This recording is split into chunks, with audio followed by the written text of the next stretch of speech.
राज्याचे महसूल मंत्री चंद्रशेखर बावनकुळे यांनी बुलढाणा जिल्हा दौऱ्यात चिखली तहसील कार्यालयात आढावा बैठक घेतली।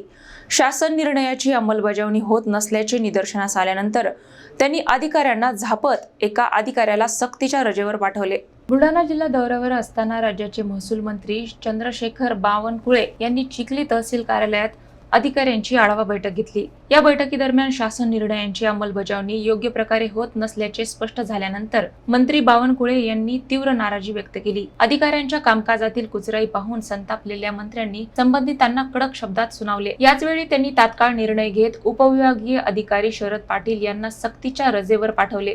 तसेच इतर कामचुकार अधिकाऱ्यांनाही कडक तंबी देत कामकाजात सुधारणा करण्याचे आदेश दिले। या कारवाईमुळे प्रशासनात खळबळ उडाली असून कामात हलगर्जीपणा करणाऱ्या अधिकाऱ्यांवर कठोर कारवाई केली जाईल असा स्पष्ट संदेश देण्यात आला आहे। मंत्री बावनकुळे यांच्या भूमिकेमुळे शासन निर्णयांची प्रभावी अंमलबजावणी होईल अशी अपेक्षा व्यक्त केली जात आहे। 25/3/2026 ला शासनाने जो निर्णय घेतला त्यांच्याच अध्यक्षतेखाली समिती तयार केली। प्रांताच्या लोकांना पट्टे वाटप करणे, लोकांचे घरं कायदेशीर करून देणे।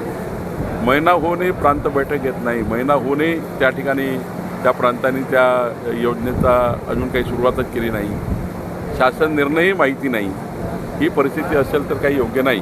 मी इथल्या चिखलीच्या प्रांताला 1 महिना सुट्टीवर पाठवलेला आहे, सक्तीच्या रजेवर पाठवलेला आहे आणि तहसीलदारांनी सर्वांना सूचना दिली आहे की तातडीनं 25/3च्या शासन निर्णयाप्रमाणे सर्वांचे घरं कायदेशीर करणे, तुकडेबंदी कायद्याचा अंमल करणे, सोबत पांढर रस्त्याच्या योजनेचा अंमल करणे, मोजणी प्रकरणं 15 दिवसावर आणणे, या सर्व गोष्टीबद्दल मी आग्रही आहे। मला विश्वास आहे की या दौऱ्यानंतर महिन्याभरात जेव्हा मी या प्रवासाचा आढावा घेईल, निश्चितपणे यातनं बऱ्यापैकी प्रश्न सुटलेले असतील।